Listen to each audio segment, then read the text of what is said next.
عليكم السلام كاتب. هي القصيدة كانت يعني مقبولة محبوبة، بس فعلا طلعت على مصر.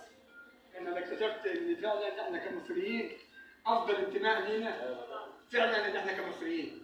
إن يكاد يكون مش هنقول تلت القرآن، يمكن نص القرآن عن مصر. ولو يعني متبحر في القرآن هيشوف إن مش عدد 30 اللي هم قالوا في القرآن ذكرت فيهم مصر، لا ده الحكاية كلها حكاية مصر. فمرحب بكم في مصر. بقول له أنا لما حبيتك لا كان قصد شكلك ولا جنسك ولا لونك ولا دينك. أنا كان في حاجة شداني من عندي لعندك، فكفاية عندي وعندك، وتعالي نعمل اتفاق.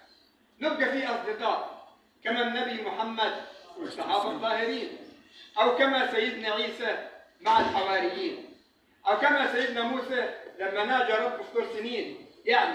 يعني لو غبت عني هسأل عليك، وفي صلاتي حضر ربنا يحافظ عليك، وانت في صلاتك ادعي ربنا يخليني ليك، وسألوك الحاقدين ردي ما تتكسفيش، لأن حبنا ظاهر وزيه في الدنيا مفيش.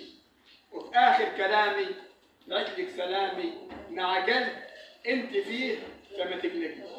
شكرا. الله عليك.